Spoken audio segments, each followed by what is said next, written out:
রাব্বিল আলামিন ওয়াসসালাতু ওয়াসসালামু আলা সাইয়্যিদিল মুরসালিন। বাংলাদেশ জামাত ইসলামী ফুলবাড়ী উপজেলা শাখা কর্তৃক আয়োজিত আজকের আগামীকাল রংপুরে মহাসমাবেশের এই স্বাগত মিছিল শেষে আজকের এই পথসভায় সম্মানিত সংগ্রামী সাথী ও বন্ধুগণ, আসসালামু আলাইকুম ওয়া রাহমাতুল্লাহি ওয়া বারাকাতুহু।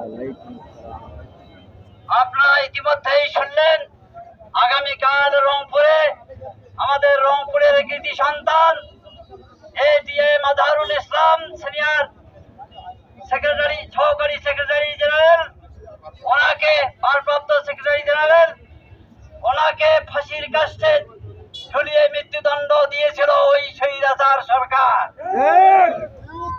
এবং আমাদের অনেক নেতৃবৃন্দকে কেন্দ্রীয় সেই আমিরে জামাত, সাবেক আমিরে জামাত থেকে শুরু করে অগণিত আমাদের নেতৃবৃন্দদেরকে তারা শহীদ করে দিয়েছেন।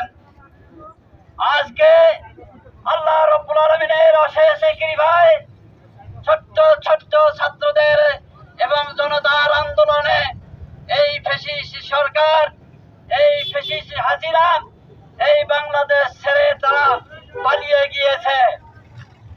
সেই দেশে আজকে স্বাধীনভাবে বাংলাদেশ জামাত ইসলামী সহ সকল দল মত নির্বিশেষে সকলেই আজকে উন্মুক্ত পরিবেশে আমরা কথা বলতে পারছি। এই জন্য আল্লাহ রাব্বুল আলামিনের শুকরিয়া আদায় করছি এবং আগামীকাল এই মহাসমাবেশে সকলকে রংপুরে অংশগ্রহণ করার উদাত্ত আহ্বান জানাচ্ছি।